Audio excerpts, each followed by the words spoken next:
La esmeralda es como dicen, es un mito, es una leyenda.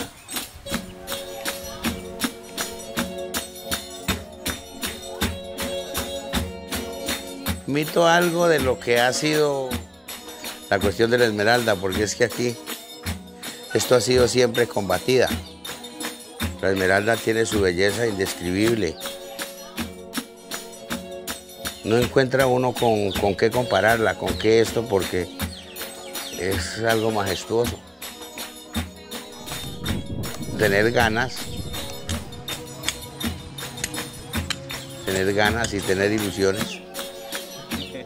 Tener ilusiones de enguacarse y no es tan fácil, pero como dice el dicho, el que la busca la encuentra, el que vive buscando la esmeralda en algún momento tiene la oportunidad de encontrar algo.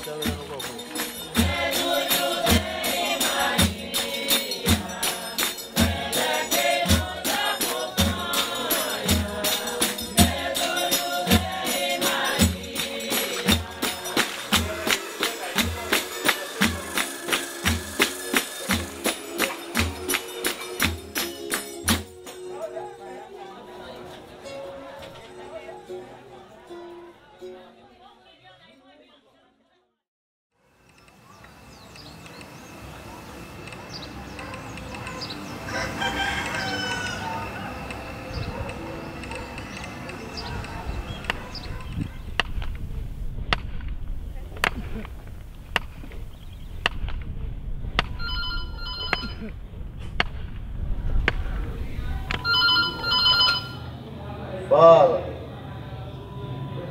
Tá bom, Magno. Eu subi, viu? Falou.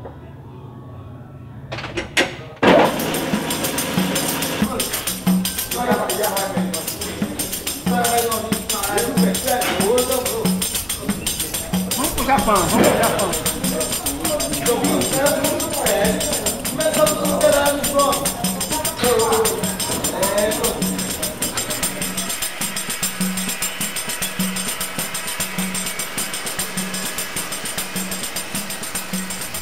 O garimpeiro já morreu atrás das esmeraldas. Mas Deus protege a gente. Deus é o Pai de todos, né? É o Pai de nós todos. Ele é dono do garimpo, dono do mundo, dono das esmeraldas. É Ele que mostra pra gente. Mas a pessoa tem que ter fé, né? Tendo fé, Deus abençoa. A gente tira as pedras boas.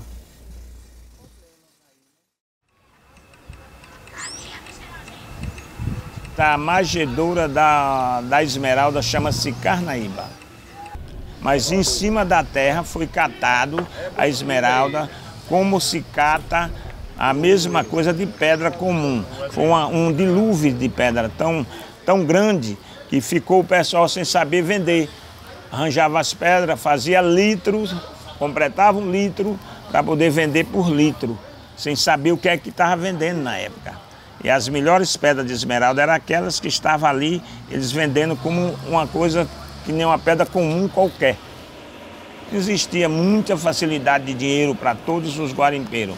Muito dinheiro no banco, muito dinheiro na sacola, gente que não sabia o que é que fazia com o dinheiro. E aí foi a esmeralda se afastando daquela facilidade toda e fui começando a descer.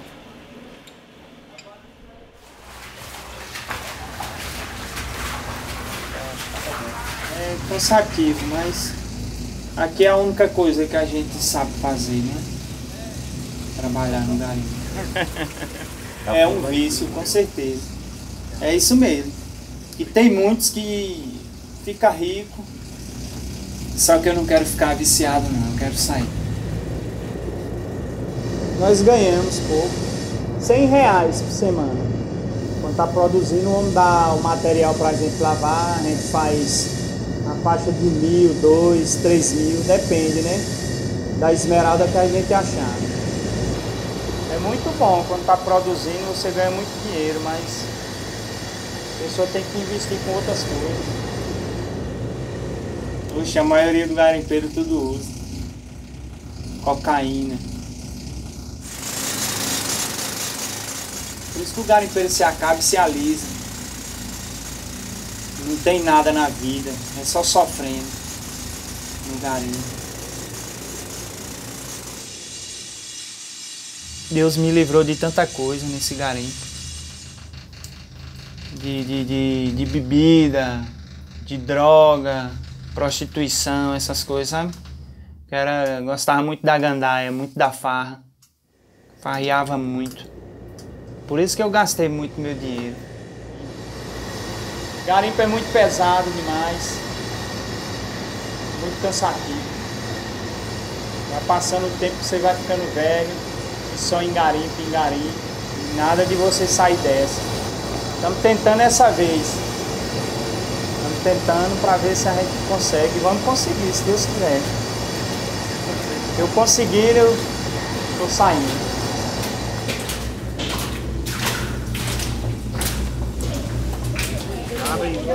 Mais o tempo para nós fazer uma abre o barco.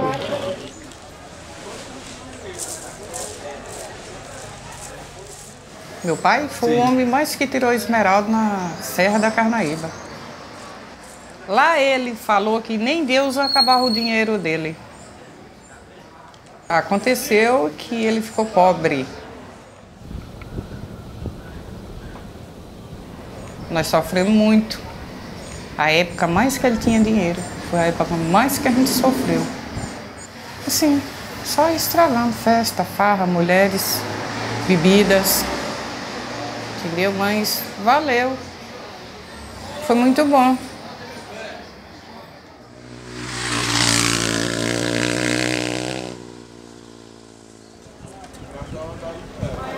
Arruma aquele dinheiro trabalhando, gasta rápido e eu não sei com quem.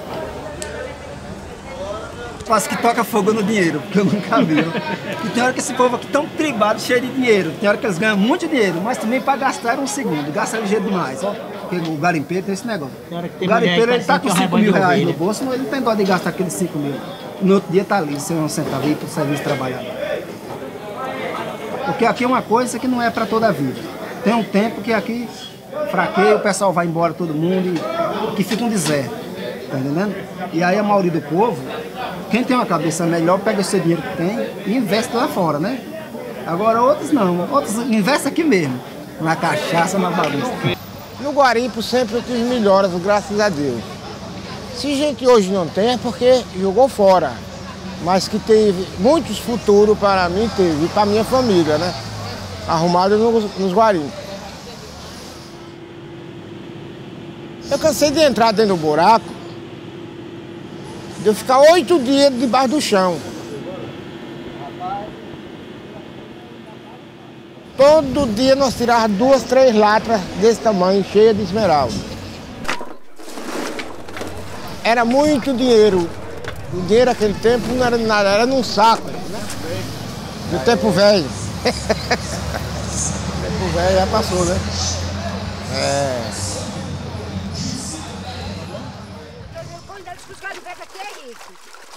Que gila é que nem nós aqui. Que o dono já dá o material para nós. Aí nós vamos quigilar. Quigilar é esse arroio que nós estamos lavando. Se pintar, bem. Se não pintar, é o zero. Nada. Fica na fila, aí pega o material, aí vai lavar e quebrar. Mas é duro, é sofrido. Pesado, cansativo, sofrido, mas tem que procurar elas, né? É ruim, quando o garimpo tá bom, é bom, quando não é, mas é muito sofrido. O que gira tem uma vidinha sofrida. A gente pode trabalhar o dia todo, arrumar 100 reais, pode arrumar milhões, pode arrumar 1000 e pode arrumar nada. Tem que retornar o outro dia mesmo processo. Eu ia comprar uma roça lá fora e ia morar com meus filhos, ia sair de garimpo. Porque garimpo é só ilusão. Nós lá vai ser arroz velho hoje, aí. Amanhã o sonho da gente, a bica amanhã tá melhor. A gente vem e não tá. Amanhã tá melhor e não tá. Ele fica só sonhando, nunca consegue.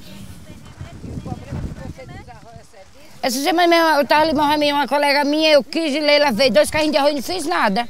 E ela pegou uma rapa assim que o rapaz deixou e fez R$300. Então tem o dono. A esmeralda boa não é para todo mundo. É a sorte da pessoa. É Deus que dá a sorte da pessoa. Deus vê a necessidade de cada pessoa e dá a sorte da pessoa. Esmeralda partiu para o lado da usura, some sumindo. Cega, como diz no garimpo. Cega. Esmeralda, Deus já deixou a esmeralda, que é bíblico, já nisso, para ajudar todo mundo. E tem umas pessoas que quando tá com elas, aí é só para eles mesmos. A usura cresce, aí cega. Tem maçapê. Aí pedra mesmo, para dizer assim o valor, ninguém sabe o valor de pedra boa. Aí ninguém sabe o tanto que faz num dia. Até porque a bruta é muito misteriosa. Se empurra milhões e não tem retorno. Sem lucro eu não vendo pedra. Não dá não, né? Não dá não. Eu vou partir para você. Pode partir, Celso. Como eu trabalho aqui livre, o mercado livre, no meio do povo. 20 conto aqui, ó. As duas. R$20 aí as duas. Essas dá R$6. Obrigadinho. Assim é que eu gosto de comprar. Como eu atuo há 15 anos aqui. Comerciante ambulante. Meu escritório é aqui. Redondo da conta, fica a mão. Eu tinha botado? 6. Só 6 mesmo. Tem outro lugar. Ah, calma, Deu aí. dinheiro. Você está interrompendo entre, mas não tem problema não. Eu estou interrompendo aí?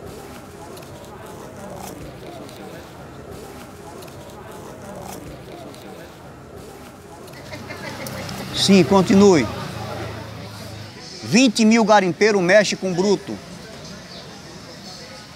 É o indiano que compra bruto para levar para a Índia. Olha, como todas as pedras que saem do garimpo de Carnaíba, não é só a maioria. Todas essas pedras, ela é encaminhada para a mão do indiano. Bom, ele nunca reza dizer o que é que faz com essas pedras. Todas elas é consumida através dele. Só que até hoje, de mais fortes esmeralda e mais fracas esmeralda, ou até mesmo o lixo da esmeralda, ele compra tudo. E o que ele faz, ele nunca declara o que ele faz com ela. Mistério do que eles fazem na Índia, só eles sabem fazerem. Tá entendendo? É. Eles são os deuses das pedras do mundo, os indianos.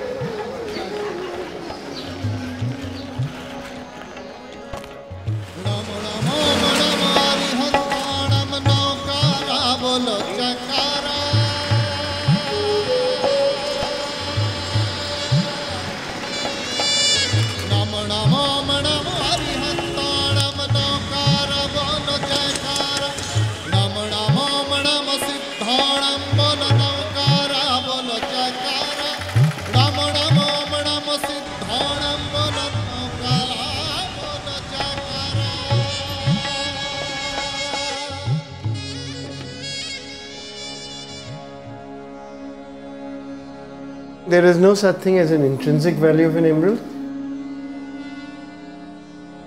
It's a very subjective evaluation, not based on a chart.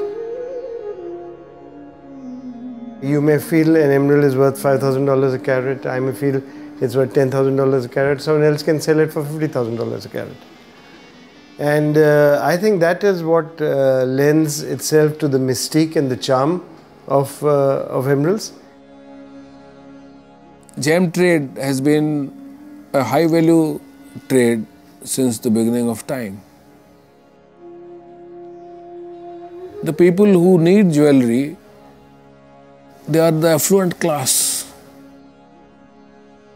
Now, in order to be in touch with them and in order to gain their confidence to trade, you require goodwill.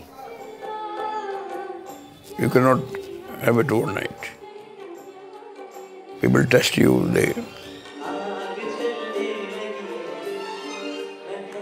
and when they find you righteous and honest, the confidence builds up.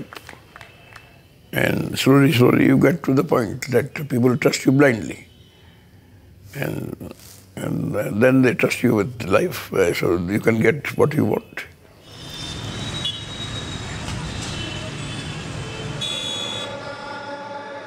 Since 13th century, the Jains were dominating in gems and jewelry trade in India because the gems and jewelry business needed trustworthiness more than any other business. Jain business ethics are very high. I should say millions of dollars worth of merchandise is being given without a signature on the trust of a person and on the word of the person. Jains are ethical, and by and large they follow ethics of Jainism even in the trade.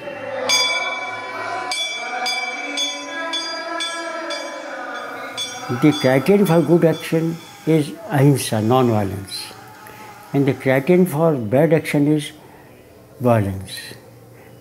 If you hurt others, if you give pain to others, it is violence. But if you help others, if you guide others, if you make them happy, they are good actions. We don't involve ourselves in killing or harming to the extent that even the smallest living beings we avoid. Jain world is a cyclic world. Now, you are taking a birth as a living being and you are spending a life. During that life, you are acquiring karmas. Now, those karmas will decide your next life. If you do good deeds, you may become a higher living being, and if you do bad deeds, then you become lower living being. Now, the moment you are free of all the karmas, your soul becomes completely free, it doesn't get reborn. That is liberation. In order to get rid of them, you have to purify your soul by your action and thoughts.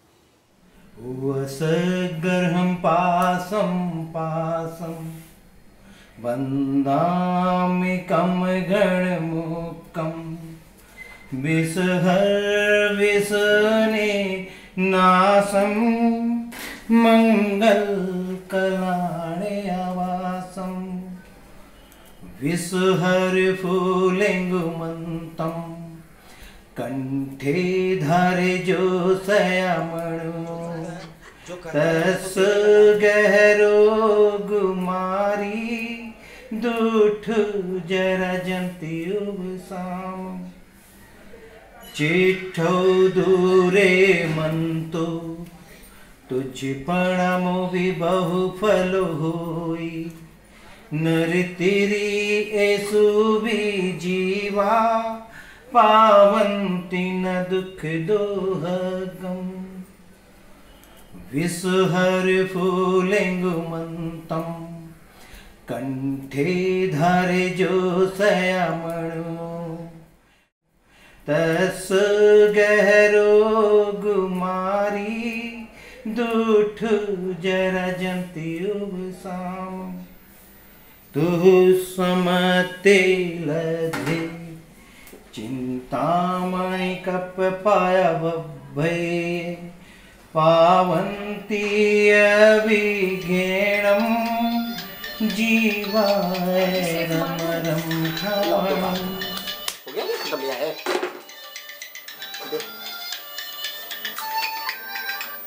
Hello. Jains are not involved in mining. They just get the rough, cut, polish and trade. And all this process involves almost no violence. We cut rough emeralds, and this is a very, very specialized job. Only a highly trained and experienced person can cut the rough. Generally, the artisans start learning from the childhood. I started learning in 1962. For a month, my guru didn't allow me to touch the stone. You know what he did? First he sent me to buy vegetables. And if you can get from the market good vegetables, then you can assort and you can recognize the gems. That was my first lesson. Suppose I bought a bag of 2 or 5 kg rough. First I have to get it clean, wash it. After that, we start assorting the rough. Quality, clarity, color, everything. Then we mark it for cutting. A cutter cuts the rough according to the marking. After sewing, we have to do pre-shape. And after pre-shape, we judge again if any changes have to be done or not. And after pre-shape, then we have to do perfect shape. And when we get a final piece, then it goes to an artisan who shapes it. Then it goes to a polisher who facets. So these are the main and important steps of cutting and polishing.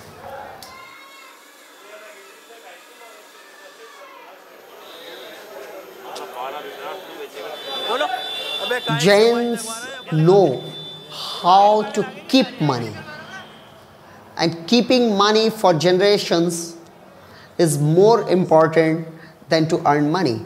Large number of people earn money and make their fortune, but they do not know how to keep money, and they spend here and there, and soon they become poor.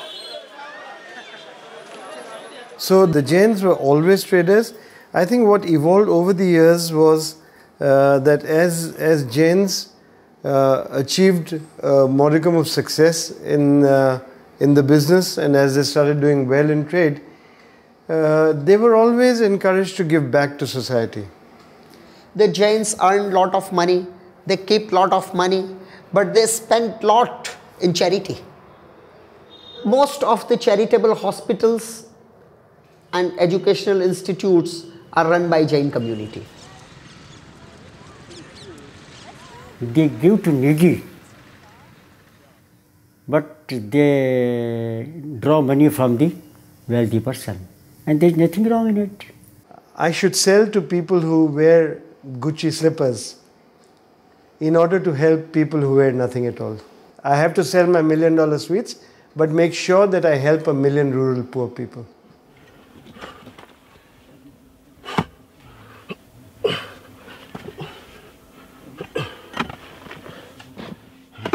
Brazil and Zambia are the main sources from where we bring most of the emerald roughs. I think what diamonds have done to the business in Africa, and hence the repercussions across the world, are that diamonds are now tainted red. But I don't think emeralds come in any other color except green. You see, mining systematic is a big game. I negotiated the mining with the government of Zambia.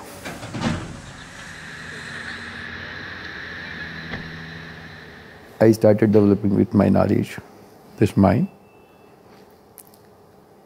We put quite a lot of equipment, money, manpower,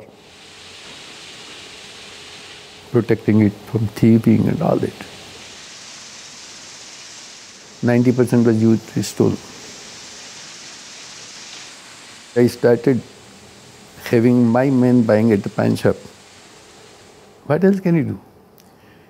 You see, if you don't buy, somebody is buying it much cheap. Now it is better that you are buying and you are giving a good price to the person, and you are still making a lot of money.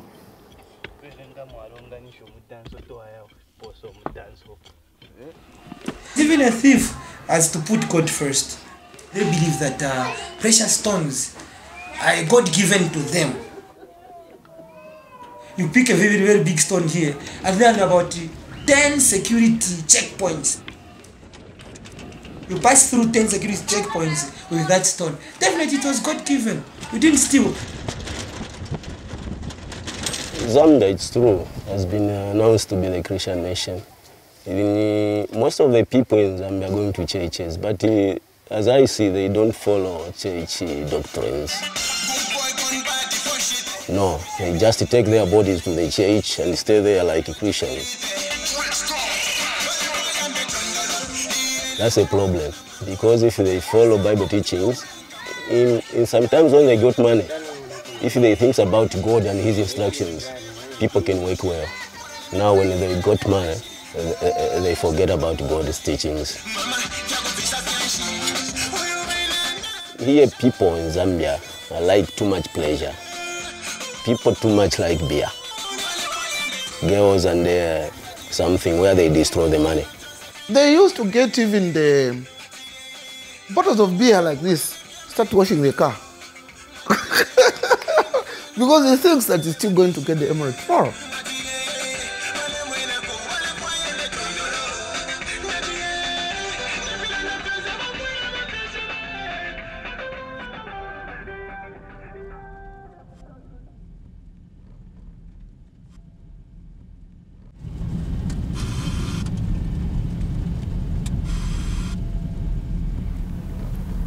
The West Africans understand stones far more than we do, and have been in that line of business for a much longer period than most Zambians. 99% of all emerald dealers are Muslim. In fact, every West African that's involved in the trade is a Muslim. And 99% of the producers are Christian. These Muslim people, when they come in our country, they respect themselves. They don't like girls too much. They don't like drink beer. No. They put their minds on business. They do something truthfully than us, because liars are very few in them. But in us, Zambians, most of us, we are the liars. The black market here in Zambia works because West Africans, they are the majority who are buying stones on the black market. They use Zambians to get stones for them because they come with a lot of money. I'm an illegal miner. I look for emerald, the green stone.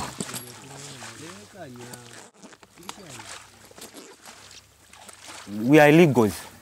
We are not employed, so it's hard. Here where we work, it's only by God's grace we can get cash. These companies, they don't employ us. Here we just come here for taking that useless material. They have thrown that material. But the only problem is that they chase us. And they come after and bite us with their dogs. So that is the only problem which we are facing into our lives.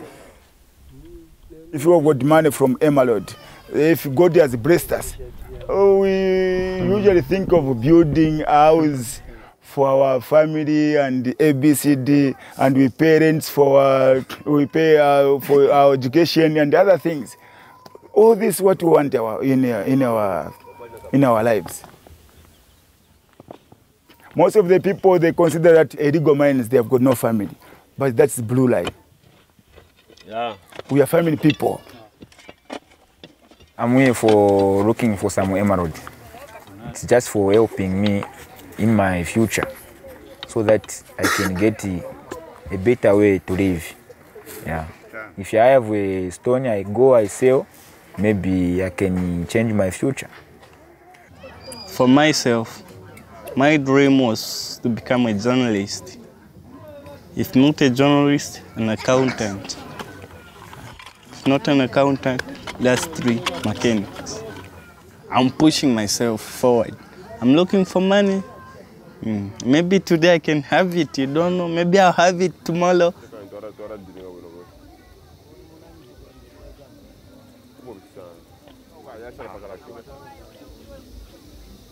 What the illegals do is that when they come to the mine, that's on the dumps, they collect all the material in sacks to bring to the river where they wash these things, the material.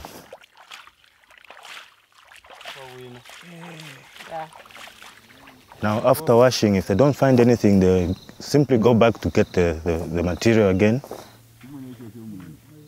These buyers who come here to buy normally help them with food because it's like they have a contract with them. When you give them food, they go and work, you know, just to empower them to do some work.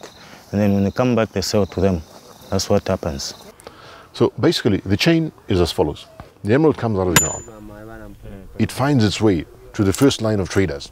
And the first line of traders basically are the West Africans in the illegal business. They get the stones and they handle the stones externally. The stones aren't sold here. They take the stones to, you know, their established buyers outside the country. And the stone then ends up in international trade, either Geneva, either, you know, Tel Aviv or Germany or India.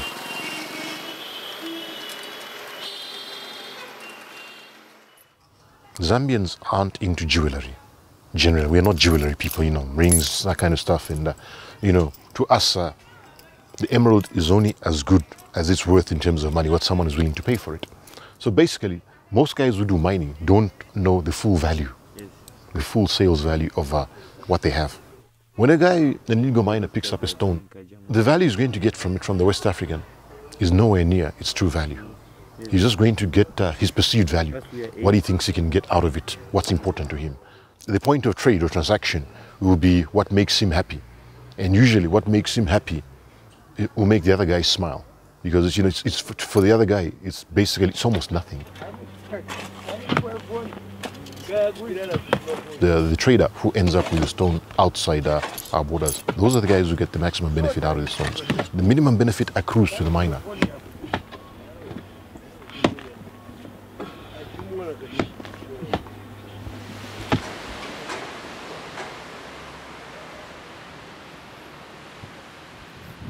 The first rough that came to Israel, and I mean with huge quantity, it came from Zambia.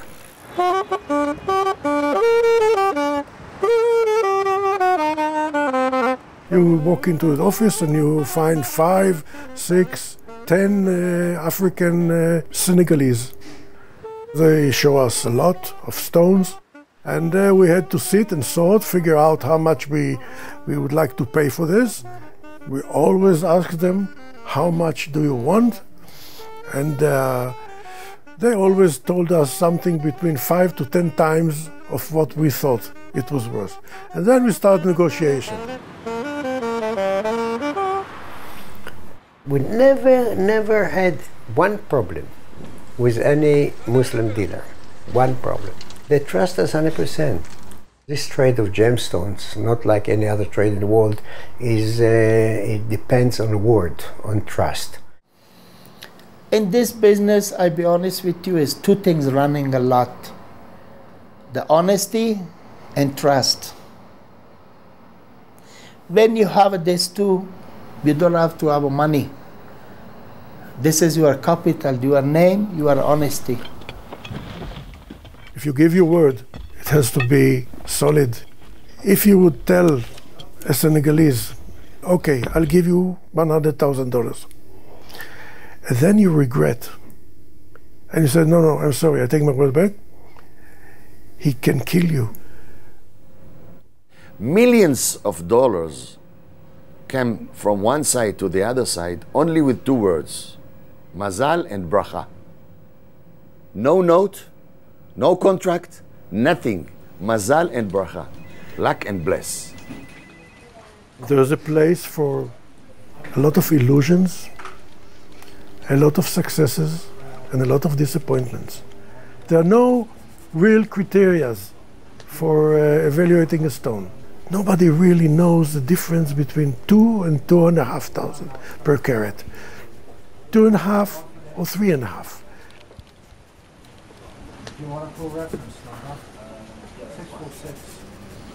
Diamond was simplified by mathematical way.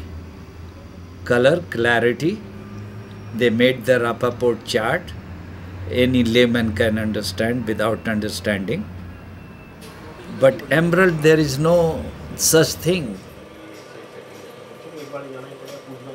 Diamonds are much easier to qualify than colored stones are.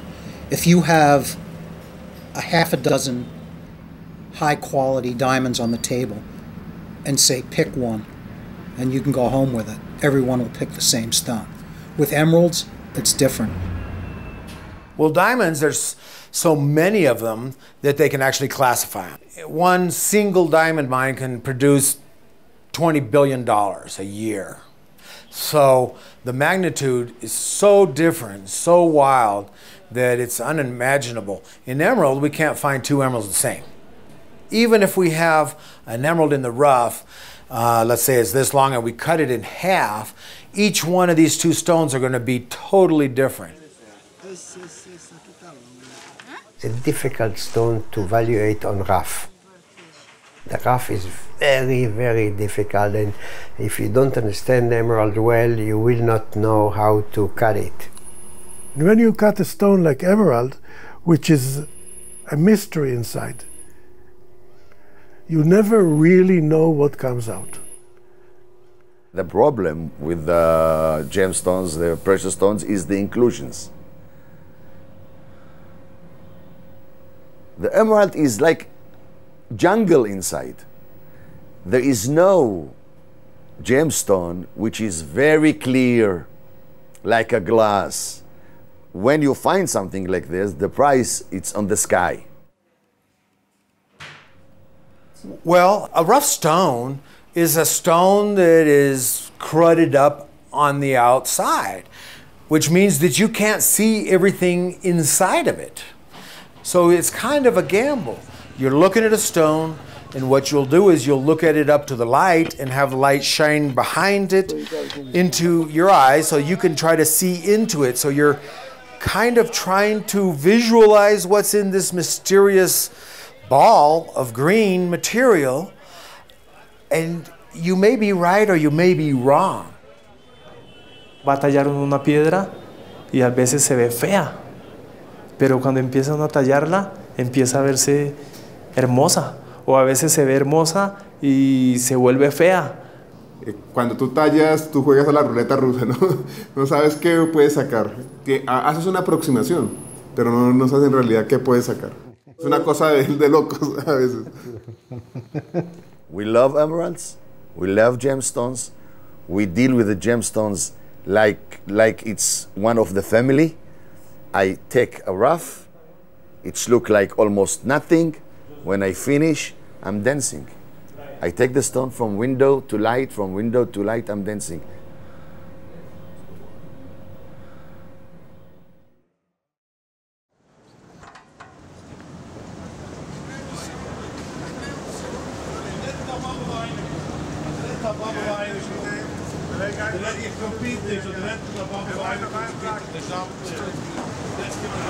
I think today, the marketplace here in America, particularly more than ever before, the very, very top end is what people are looking for. The very wealthy still have money to spend. The middle class is sort of out of the jewelry picture. So the goods that don't need any apologies, the goods that people will look at and say, that's what people want. Everything else is somewhat problematic. See, Brazilian emeralds comes in quantity, volume. There is a market for that. All the cheap jewelry which is manufactured like in quantities, like 500 bracelets, that is the only place they use Brazilian. In New York, the Zambian stones are very, very difficult to sell. 20 years ago, Zambian was #1 in America because color, clarity. And nothing was coming in from Colombia. There are periods in time when Colombian goods come on the market and periods of times where they don't come on the market. But the high-end material all comes from Colombia.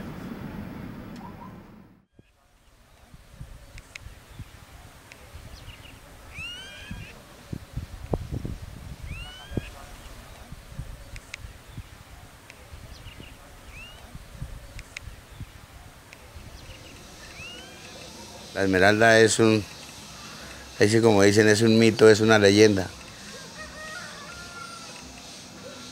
Yo soy oriundo de estas tierras y entonces, pues casi todos los de los pueblos vecinos acercamos a las minas donde dicen que hay esmeraldas.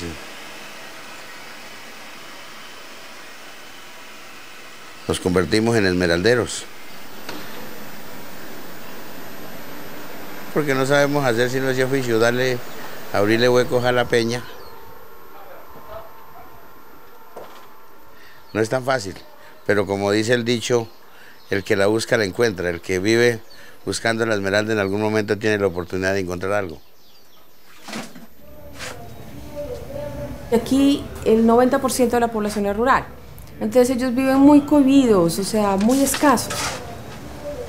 Y dicen, ay, pues si yo fuera esmeraldero, cuando yo crezca me voy para las minas, me voy a enguacar y voy a tener mucha plata y me voy a comprar mi carro y yo ya no voy a andar en mula, ya no voy a tener que caminar hasta el pueblo. Entonces, claro, como aquí lo que ellos miran que es su única fuente de esperanza de poder lograr eso, no es el estudio ni ser un profesional, sino la mina. Entonces, eso es lo que tiene el sueño verde.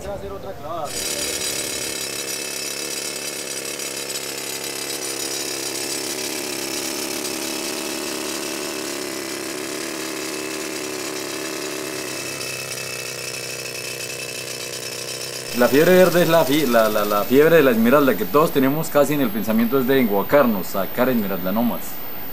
Entonces el sueño que ya es muy pegadizo, que no se quisieran ir acá, no dejar el trabajo, así lo vean riesgoso.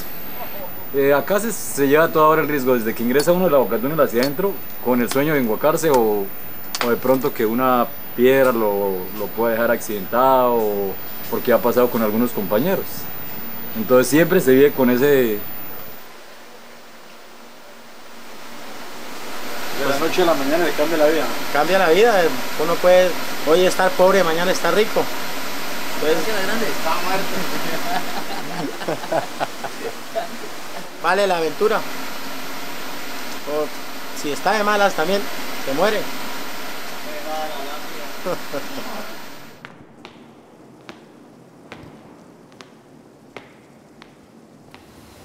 Llevo trabajando ya 9 meses.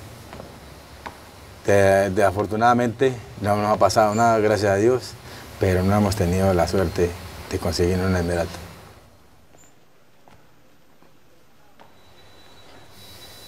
Mi primera huaca fue en el año 72. En ese entonces fueron 28.000 pesos, que era mucha plata, sino que los vicios, el trago, entonces lo llevan a uno a acabar. Pero nunca piensa en el mañana, en el futuro. Y así ha pasado. Del occidente de Boyacá han salido las piedras más preciosas, más finas, han salido de allá. De eso no le ha quedado nada a la región.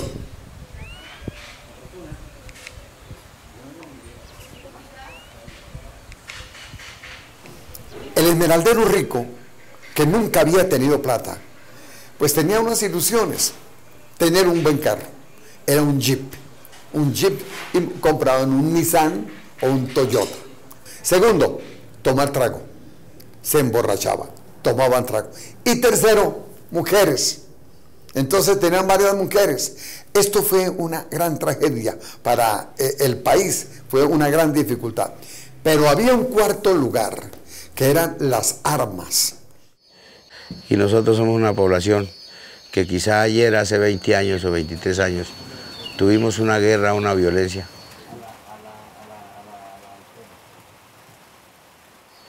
Pero que prometimos entre toda nuestra población, entre todo nuestro pueblo, que nunca más eso se volvería a ver entre nosotros, y eso estamos cumpliendo, y eso hemos cumplido. Que este conflicto de 6 años, 7 años, pudo haber ocasionado alrededor de unas 8.000 víctimas. Hubo mucha violencia. El río Minero, que es caudaloso, bajaban muchos muertos.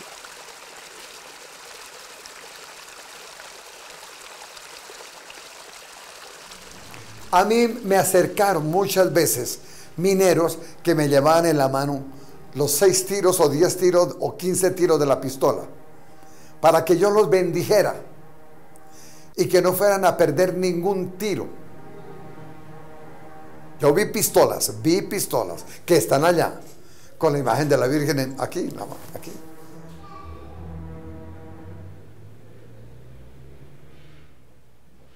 No, son tremendamente religiosos. Que como los esmeralderos son católicos creyentes y le dan mucho dinero a la iglesia se hace la de la vista gorda. Es una zona que se maneja con sus propias reglas de juego. La presencia de la fuerza pública ha sido muy liminal. La policía, ¿qué podían hacer la policía? También ir a la mina a ver si de pronto sacaban una esmeralda.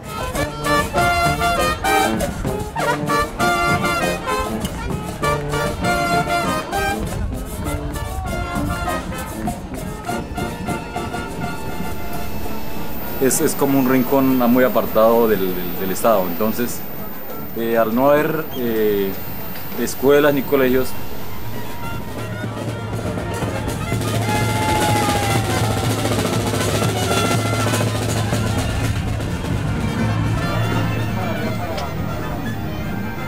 entonces era una zona donde no entraba la policía, no entraba el ejército, era una zona, parecía que no fuera Colombia.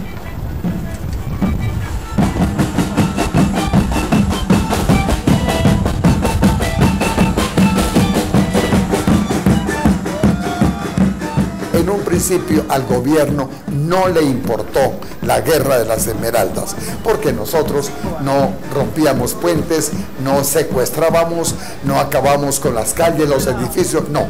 Nosotros nos matábamos unos con otros.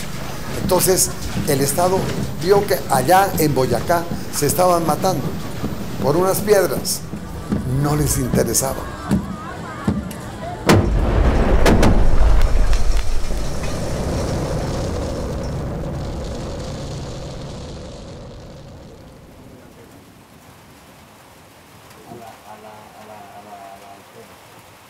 Los que hicieron la guerra se murieron como gallos finos, se mataron unos con otros. Pero nosotros hicimos parte, fue en el proceso de paz. Murieron los que empezaron la guerra y ya quedamos, fuimos nosotros, entonces se habló con la población. Acompañar al obispo y a los diferentes líderes. Y duramos unos 3 meses en correrías por todos los municipios, hablándoles de paz a la gente, hablándole al oído hasta que entendían las personas y así. Y ahí nació el proceso de paz.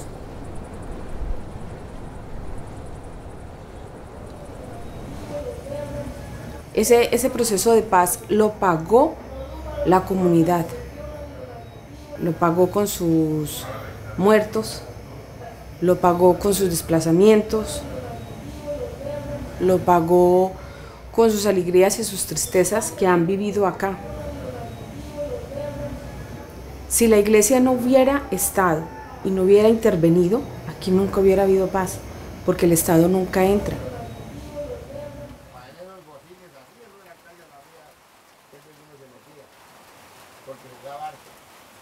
Ahora ya, en este momento, el occidente de Boyacá cambió un 100%.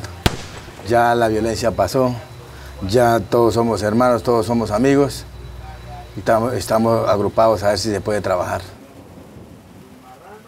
ya las armas a un lado, la violencia a un lado. Para el militarismo guerrilla ya afuera. No, que sí hay necesidades, muchas necesidades económicas, de salud, de vías. Por causa de las guerras. Pues antes era más fácil. Había más comercio para todo el mundo. Ahorita está muy sectorizado.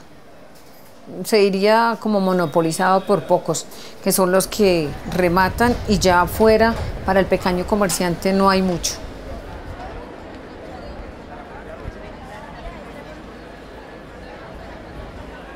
Hoy en día es más cara la esmeralda.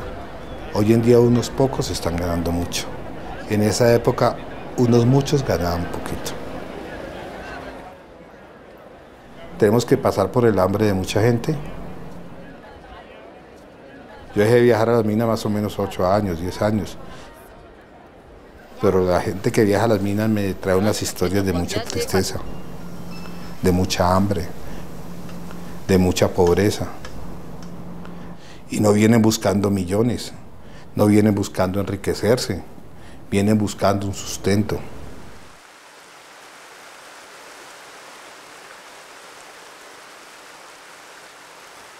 Paradójicamente, en todo el planeta, que donde hay riqueza a la par, acecha mucho la pobreza.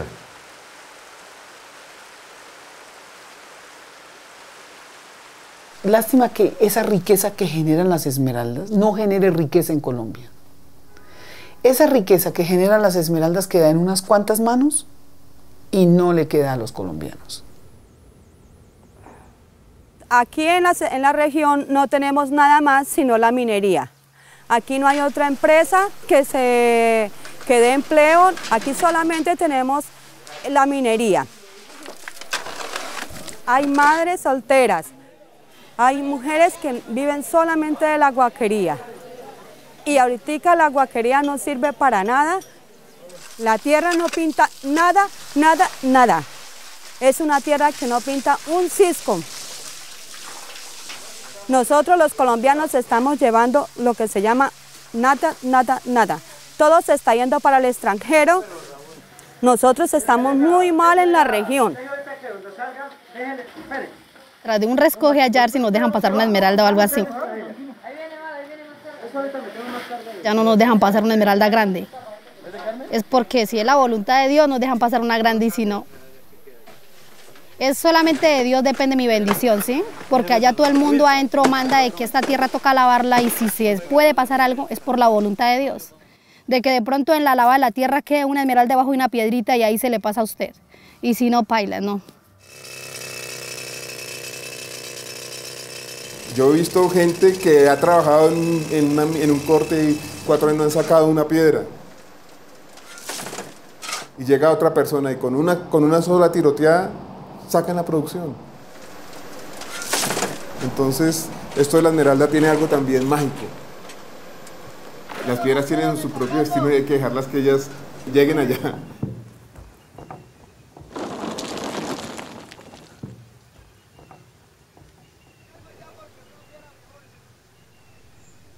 La ilusión en este negocio la tenemos todo. Desde el mismo momento de que un productor monta una mina de esmeraldas, él la monta con una ilusión. Invertir en una mina de esmeraldas es una lotería muy grande, pero si alguien arriesga eso ante tan poquita probabilidad, es porque tiene una ilusión. Cuando a un empleado lo llaman a trabajar de una mina de esmeralda, vas con la ilusión de guacarse. Él no va por su sueldo. Esa misma ilusión es la que alimenta al comerciante que la compra acá en Bogotá y va y la talla donde el tallador. Esa misma ilusión es la que después de tallada queremos y hacemos el embellecimiento y queremos que salga linda. Y seguimos ilusionados hasta el momento en que la vendemos. pero me imagino que el que la compra, el joyero, también tiene la ilusión de hacer una joya muy hermosa y que llegue un consumidor final y ganar bien. Es un negocio de mucha ilusión, de muchos sueños.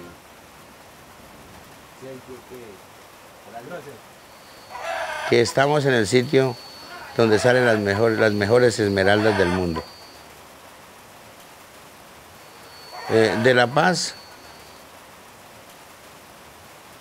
de que esta tierra no es solamente de narcotraficantes, de guerrilleros, de maleantes.